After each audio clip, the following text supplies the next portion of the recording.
మీ ఇంట్లో మొదటి కోటీశ్వరుడు మీరే అవ్వాలనుకుంటున్నారా? ఈ ఫైనాన్షియల్ వెబినార్ లో ఇప్పుడే జాయిన్ అవ్వండి.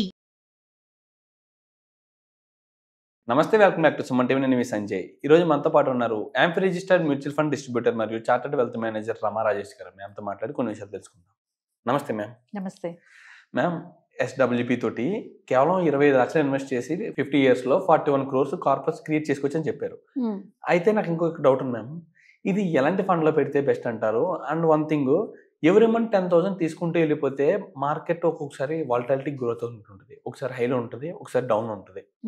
ఒకవేళ డౌన్లో ఉన్నప్పుడు 10,000కి ఎక్కువ యూనిట్స్ వచ్చేస్తుంటాయి. అలాంటి సందర్భంలో మన యూనిట్స్ అన్ని అయిపోవంటారా? అంటే ఎవ్రీ మంత్ 10,000 తీసుకుంటూ వెళ్ళిపోతే కార్పస్ క్రియేట్ అవడం పక్కన పెడితే ఇన్వెస్ట్మెంట్ మొత్తం అయిపోదంటారా? నేను ఎక్స్ప్లెయిన్ చేస్తాను. ఇది చాలా ఇంపార్టెంట్ పాయింట్ కూడా, జనాలకి ఈ డౌట్ వస్తూ ఉంటుంది. సో ఇక్కడ నేను ఒక నార్మల్ పర్ఫార్మింగ్ ఫండ్ తీసుకున్నాను. దానికన్నా ముందు నేను ఎప్పుడైనా ఎస్డబ్ల్యూపీ చేసేటప్పుడు అది ఒక లాంగ్ టర్మ్ ప్రాసెస్ అని గుర్తుపెట్టుకోవాలి.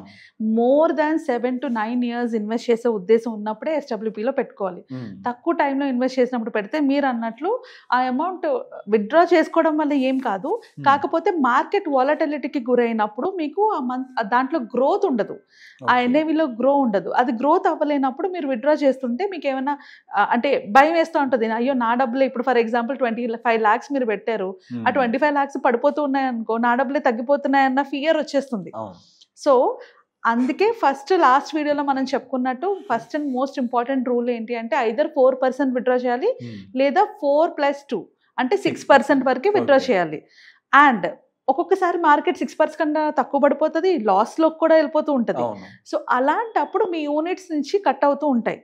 అయినా కూడా నేను ఒక ఫండ్ తీసుకొని మీకు చూపిస్తాను. ఎంత కట్ అయినా కూడా అదొక 5 years దాటిన తర్వాత, ఇంకా 10 years దాటిన తర్వాత మీ కార్పస్ 0 అయ్యే ప్రసక్తే ఉండదు, మీ కార్పస్ లోంచి కట్ అయ్యే ప్రసక్తే ఉండదు. ఎందుకంటే ఎస్డబ్ల్యూపీ లాంగ్ టర్మ్ లోని ఎక్కువ గ్రో అవుతూ ఉంటుంది షార్టర్ టర్మ్ కన్నా. సో ఒక ఫండ్ తీసుకొని నీకు ఎక్స్ప్లెయిన్ చేస్తే అర్థమవుతుంది. ఇక్కడ 20 lakhs తీసుకున్నాం మనం, 20 lakhs కి మంత్ కి 10,000 తీసుకుంటున్నాం, అంటే 6% విత్డ్రా చేస్తున్నాం. సో ఈ ఫండ్ లోని మనకు వచ్చిన రిటర్న్స్ ఎంత? ఈ ఫండ్ 2014 నుంచి 12.19% రిటర్న్ వచ్చింది. అండ్ మనం 6% తీసుకున్నాం. ఓకే, సో టోటల్ విత్డ్రా 10 ఏళ్ళలో మనం ఎంత తీసుకున్నాం? 11,60,000 తీసుకున్నాం. అంత తీసుకోగా కూడా ఫండ్ వాల్యూ ఎంత ఉంది? 39 లక్షలు ఉంది. ఇదన్నీ 10 yearsలో. ఇదే 10 yearsలోని మనం 20 lakhs మనం కనుక ఎఫ్డీలో పెడితే అది 40 lakhs అయినా కూడా మీకు టోటల్ అమౌంట్ 40 lakhs అవుతుంది. ఇక్కడ 50 lakhs అయింది. సో ఇప్పుడు స్టార్టింగ్ లో 2014 లోని ఈ పర్టికులర్ ఫండ్ యొక్క, అండ్ మళ్ళీ చెప్తున్నాను, ఈ ఫండ్ నేను రికమెండ్ చేయట్లేదు. ఏదైనా మ్యూచువల్ ఫండ్ లోని ఇన్వెస్ట్ చేసుకునే ముందు మార్కెట్ ని డాక్యుమెంట్స్ ని కేర్ఫుల్ గా చదివి ఇన్వెస్ట్ చేసుకోవాలి, సరేనా? సో ఇది ఎన్ఏవి 17 రూపీస్ అన్నమాట, 17.6 ఉంది దీని ఎన్ఏవి. సో 20 లక్షలకి ఎంత వచ్చాయి? ఎన్ని యూనిట్స్ వచ్చాయి? యూనిట్ వాల్యూ 17.68 ఉంది. సో మనకి వచ్చిన యూనిట్స్ ఇవి. అండ్ నెక్స్ట్ మంత్ నుంచి మనం 10,000 తీసుకోవడం స్టార్ట్ చేసాం. సో మనకు వచ్చిన యూనిట్స్ 11,311 అంటే 1,13,000 యూనిట్స్ వస్తే, నెక్స్ట్ మంత్కి వచ్చేటప్పటికి 1,12,000 యూనిట్స్ అయిపోయాయి, అంటే 1000 యూనిట్స్ వెళ్ళిపోయాయి.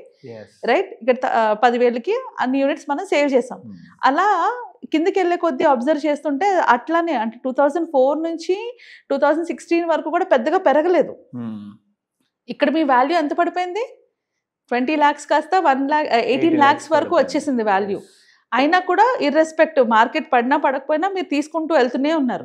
దెన్ 2 years తర్వాత గ్రోత్ స్టార్ట్ అయింది, అంటే థర్డ్ ఇయర్లోంచి గ్రోత్ కనిపించింది. సో 2016కి లోయెస్ట్ అంటే 17 లక్షలకు వెళ్ళిపోయింది. మీరు ఇన్వెస్ట్ చేసిన అమౌంట్ 3 లక్షల లాస్లో మీకు చూపిస్తుంది. ఎందుకంటే ఇక్కడ మార్కెట్ పడిపోయింది, మీరు పెట్టిన ఎన్ఏవి కన్నా ఎన్ఏవి తగ్గిపోవడం వల్ల మీ యూనిట్స్ సేల్ అయిపోయాయి. సో ఇది మార్కెట్ ఫ్లక్చుయేషన్ అనేది కామన్. ఇక్కడ భయపడి తీసేసి ఉండుంటే తర్వాత ఫ్యూచర్లో అది పెరుగుతూ వచ్చింది, చూసారా? ఇంకా నెక్స్ట్ నుంచి పెరుగుతూనే ఉంది, 2017, 2018 పెరుగుతూనే ఉంది. సో అలా పెరుగుతూ మీరు విత్డ్రా చేస్తున్న అమౌంట్ సిమిలర్గా ఉన్నా మీ కార్పస్ మళ్ళీ ఇంక్రీజ్ అవ్వడం స్టార్ట్ అయింది. రైట్, సో ఇది ఎప్పటి వరకు? 2024 వరకు తీసుకుంటే ఇప్పుడు దాని వాల్యూ ఎంత ఉంది? 56 ఉంది. ఆ పర్టికులర్ ఫండ్ వాల్యూ 56 ఉంది యూనిట్ వాల్యూ. ఆల్రెడీ మనం ఎంత విత్డ్రా చేసేసాము? సో మనం ఆల్రెడీ విత్డ్రా 11,60,000 విత్డ్రా చేసేసాము.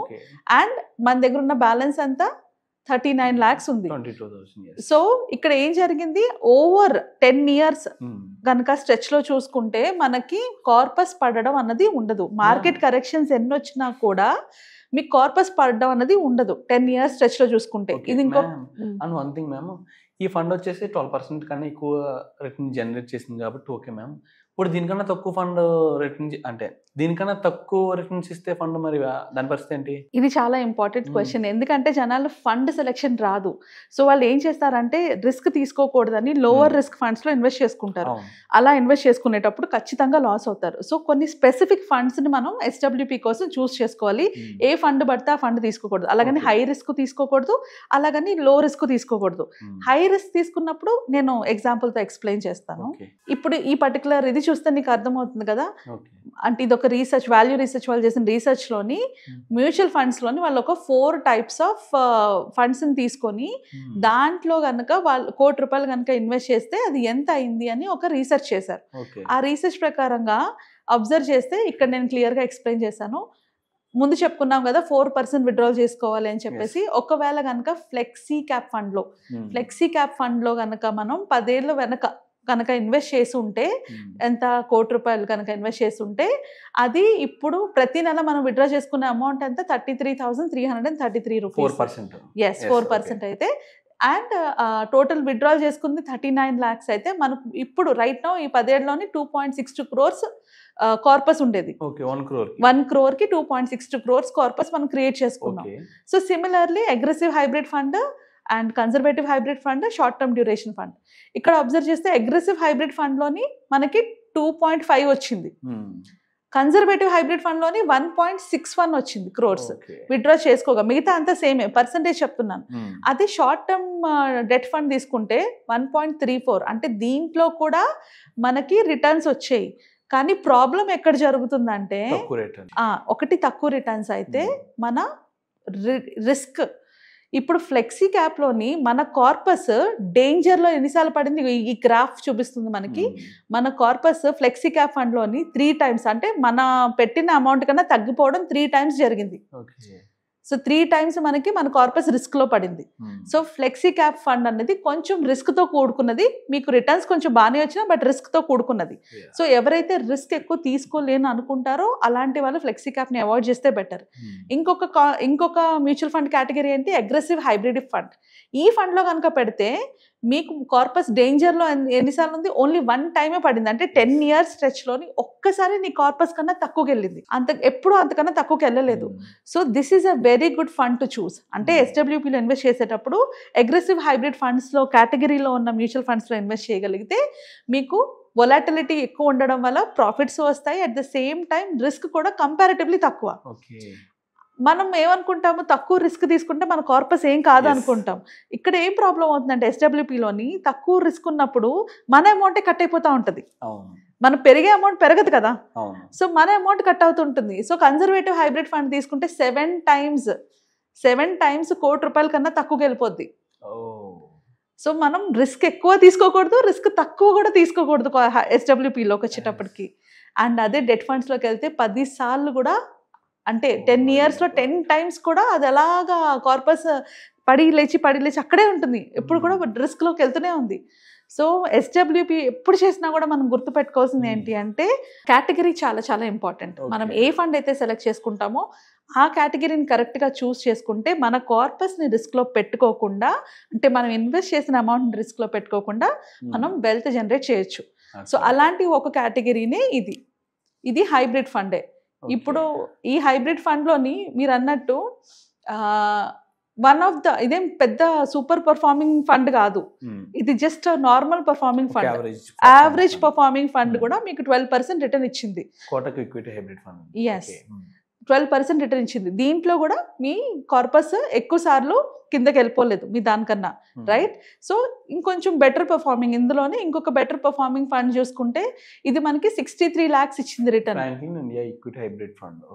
ఇది మనకి 63 lakhs ఇచ్చింది రిటర్న్. దీంట్లో ఎంత వచ్చింది, దీంట్లో మనకి 50 lakhs వచ్చింది. So Kotak equity hybrid fund లోని మనకి 50 lakhs రిటర్న్ వచ్చింది విత్ క్యాగర్ 12.19%.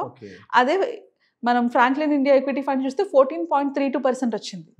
సో మనం ఈక్విటీ అంటే ఈ హైబ్రిడ్ ఫండ్, అగ్రెసివ్ హైబ్రిడ్ ఫండ్స్లో కూడా కరెక్ట్ అయిన ఫండ్స్ చూసుకుంటే దీంట్లో కూడా కొంచెం బెటర్ కార్పస్ని జనరేట్ చేసుకోవచ్చు. కానీ ఈ ఫండ్స్ని ఎలా సెలెక్ట్ చేసుకోవాలి అన్నది నాకు తెలిసి పర్సన్ టు పర్సన్ డిఫర్ అవుతుంది. వాళ్ళ రిస్క్ కేపబిలిటీస్ బట్టి, వాళ్ళ ఏజ్ బట్టి కూడా చూసుకోవాలి. సో వీటన్నిటి గురించి ఇన్ డీటెయిల్డ్గా వాళ్ళకి ఎలాంటి ఫండ్స్ రైట్ అన్నవి మన క్లాసెస్లో చెప్తాం మనం. సో దట్ ఎవరికి కరెక్ట్ అయిన ఫండ్ వాళ్ళు చూస్ చేసుకొని, ఇప్పుడు నీ ఏజ్లో ఉన్న వాళ్ళకి ఫ్లెక్సీ క్యాప్ తీసుకున్నా పర్వాలేదు, ఎందుకంటే నీకు ఏజ్ చేతిలో ఎక్కువ ఉంది కాబట్టి. సో ఏజ్ బట్టి, వాళ్ళ రిస్క్ కేపబిలిటీ బట్టి, వాళ్ళ ఇన్వెస్ట్మెంట్ అమౌంట్ బట్టి మనం ఆ ఫండ్ సెలెక్షన్ అన్న ఆప్షన్ని నేర్పిస్తాం. ఇది మన వెబినార్లో డీటెయిల్డ్గా క్యాలిక్యులేషన్స్తో పాటు నేర్పిస్తాము. సో ఎవరికైనా ఇన్వెస్ట్మెంట్స్ గురించి నేర్చుకోవాలన్నా, లేకపోతే వాళ్ళ మనీని 100% కంట్రోల్లో పెట్టుకొని ఎట్లాగా వాళ్ళ మనీతో మ్యాక్సిమం రిటర్న్స్ని తెచ్చుకోవాలన్నా కూడా మన వెబినార్ 7th నుంచి 9th జరిగే వెబినార్లో కనుక జాయిన్ అయితే అందులో డీటెయిల్డ్గా వాళ్ళ ఫైనాన్షియల్ ప్లానింగ్ వాళ్ళు చేసుకోగలుగుతారు. వాళ్ళకు ఒక ఫార్ములా కూడా వస్తుంది, ఎట్లా వాళ్ళు 1 crore కార్పస్ని క్రియేట్ చేసుకోగలరు అనేసి. Absolutely ma'am, thank you ma'am, thank you very much. And concept కూడా మీరు చెప్పింది చాలా బాగుంది. ఏ టైప్ ఆఫ్ కేటగిరీ ఫండ్ తీసుకుంటున్నాం ఎంత ముఖ్యం, అండ్ ఆ కేటగిరీలో ఎంత మంచి ఫండ్ తీసుకుంటున్నాం అన్నది కూడా అంతే ముఖ్యం. అండ్ అంతేకాకుండా రిస్క్ టేకింగ్ క్యాపబిలిటీ కూడా ఏజ్ని బట్టి తీసుకోవాలి. అవును. అండ్ మనం ఎంత క్యాపబుల్, మన ఏజ్ ఏంటి, మన ఇన్కమ్ ఏంటి, ఇవన్నీ కూడా క్యాలిక్యులేట్ చేసుకుని మనకి ఏది సెలెక్ట్ అంటే ఏది సెలెక్ట్ చేసుకుంటే బెస్ట్ రిటర్న్స్ ఇస్తుంది అండ్ రిస్క్ మోడరేషన్ కూడా తక్కువలో ఉంటుంది అని చూసుకుని ఇన్వెస్ట్ చేయాలంటారు. అవును. Absolutely. Thank you ma'am, thank you very much. Thank you.